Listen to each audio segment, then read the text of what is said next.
20 miles an hour in some places. Storm surges up to 15 feet and record flooding. Communities are devastated. Loved ones waiting, not sure if their loved ones are okay, and they can't contact them because there's no cell phone connections. Many more folks displaced with no idea when they'll be able to be returned to their home, if ever, if there's a home to return to. So we're keeping them all in our prayers, and all the lives lost, and those particularly unaccounted for. There's nothing like wondering, is my husband, wife, son, daughter, mother, father alive? And many more who remain without electricity, water, food, and communications. Whose homes and businesses have washed away in an instant. I want them to know we're not leaving until the job is done. I also want you to know I'm committed to traveling to the impacted areas as soon as possible, but I've been told that it would be disruptive if I did it right now. We will not do that at the risk of diverting or delaying any of the response assets needed to deal with this crisis. My first responsibility is to get all the help needed to those impacted areas. And I expect to be there, excuse me, I have a cold. I expect to be there later this week. I and my team are in constant contact with the governors, mayors, and local leaders. The head of FEMA, Deanne Griswold, is on the ground now in North Carolina. She's going to stay in Asheville and Appalachia region for the foreseeable future. There's been reports of over 100 dead and the consequence of this storm, and there are reports of up to 600 people unaccounted for because they can't be contacted. God willing, they're alive, but there's no way to contact them again because of the lack of cell phone coverage. I've directed my team to provide every available resource as fast as possible to your communities to rescue, recover, and to begin rebuilding. In addition to FEMA, it includes the Federal Communications Commission to help establish communications capability, the National Guard, the Army Corps of Engineers, and the Department of Defense are going to provide all the resources at its disposal to rescue and assist in clearing debris and delivering life-saving supplies. So far, that's over 3,600 personnel deployed. That number is growing by the day. I quickly approved requests from governors of Florida, North Carolina, South Carolina, Tennessee, Georgia, Virginia, and Alabama for an emergency declaration. And I approved additional requests for the governors of North Carolina, Florida, South Carolina, and for a disaster declaration to pay for debris removal and provide financial assistance directly to survivors. FEMA and the Small Business Administration are there to help the residents whose homes and businesses were literally destroyed, washed away, or blown away. And the federal search and rescue teams have been working side by side with state and local officials and partners in very treacherous conditions to find those who are missing. And they'll not rest until everyone's accounted for. I want to thank all the first responders and everyone who's been working around the clock. One of the brave teams who's volunteered to be there is from San Diego County Fire Department, set to travel all the way from California to North Carolina to help. But on their way, they were in a terrible car accident in Louisiana. We pray for their full recovery, but it was a bad accident. We know there's more to do, and we'll continue to surge resources, including food, water, communications, and life-saving equipment. We'll be there, as I said before, and I mean it, as long as it takes to finish this job. Let me close with this. As president, I've seen firsthand the devastating toll that disasters like this take on families and communities. I've been on the ground in many disaster areas since I've been president. Excuse me, and I've heard dozens of stories from survivors about how it feels to be left with nothing, not even knowing where or when to get back on track. I'm here to tell every single survivor in these impacted areas that we will be there with you as long as it takes. For the sake of yourselves, excuse me, and your families, I urge everyone returning to their communities and home to listen to the local officials and follow all safety instructions. Take this seriously. Please be safe. Your nation has your back, and the Biden-Harris administration will be there until the job is done.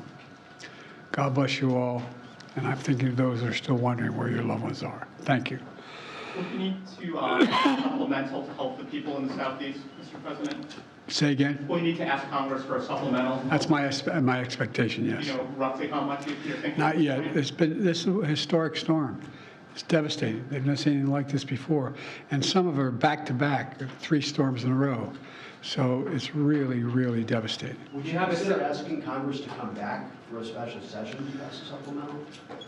That is something I may have to request, but no decision's been made yet. Do you have a sense of where you'll go when you are able to go, sir? Yes, I told the governor of North Carolina to go down, and I expect to be down there by Wednesday or Thursday. It would be clear for me to go. You guys have traveled with me. You know, there's an entourage. This can be disruptive. Is there a mistake for President Trump to be down there today in Georgia? Is that disruptive? I don't have any idea. On another issue, on the other side of the world in the Middle East, it's our understanding... I'm going to stick with this. What's that? I'm going to stick with this subject, but go ahead. Well, it's just the fact that Israel may be now launching a limited operation into Lebanon. Are you aware of that? Are you comfortable with their plan? I'm more aware than you might know, and I'm comfortable with them stopping.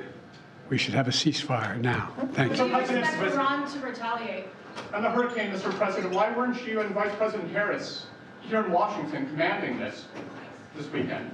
I was commanding. I was on the phone for at least 2 hours yesterday and the day before as well.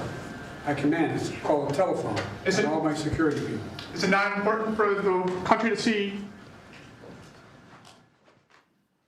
That was President Biden there speaking from the White House, discussing the toll that Helene has exacted on the southeastern region of the United States. The president's calling it a history-making storm, saying the damage stretches across 10 states.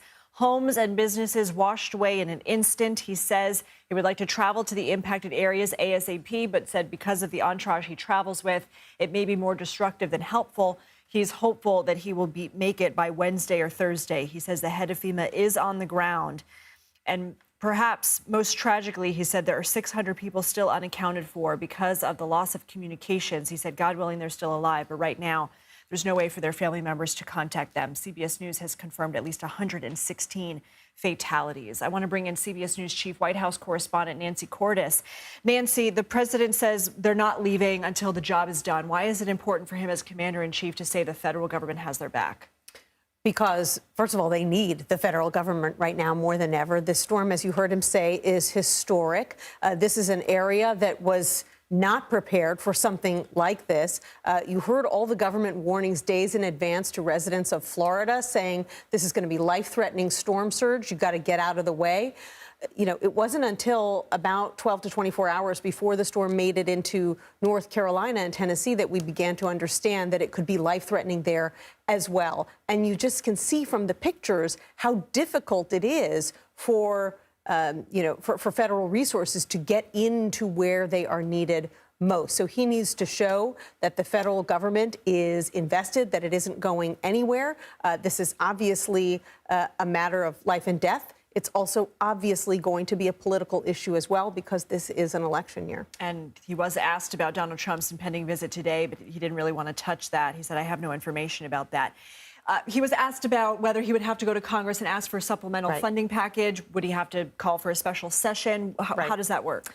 Well, anytime there's a big superstorm like this, it could be that FEMA just doesn't have the funds long term to do everything that it wants and needs and is being directed to do. So that would require a supplemental package. He didn't say how large. He said that's still being discussed, that Congress would have to come back and pass. Usually Congress would be around September, October to pass something like that. But again, this is an election year. You've got all these House lawmakers in particular who are back in their home districts running for re-election. So if this is on a knife's edge and they're about to run out of money, he indicated that he might need to bring Congress back to pass that. He also said he wants to go to the disaster zone as early as Wednesday or Thursday of this week to get a look at it himself. And I think we now have a little bit better sense why we didn't hear from him on camera over the weekend. He said he had a cold. He clearly sounded like he had a cold. He, was coughing intermittently throughout those remarks. And he said he took care of what he needed to do over the phone. But now we're finally seeing him in person on camera at the White House. Our own Ed O'Keefe asked about the situation unfolding in the Middle East and the likely and pending limited ground operation by the IDF into Lebanon. The president said, "I'm more aware than you know," and called again for a ceasefire. Right. He didn't weigh in one way or the other about the IDF operation, but he did say that what he really wants is a ceasefire. And there is growing concern at the White House. They have been in touch with Israeli officials, but there's obviously major concern that this is going to mushroom into a wider conflict that cannot be controlled. So they're watching this with great concern. Okay, much more news ahead. Nancy will join us again in the noon hour. Stay tuned to CBS News 24/7 and all the latest developments. We'll see you back here at noon Eastern. For now, here's a break.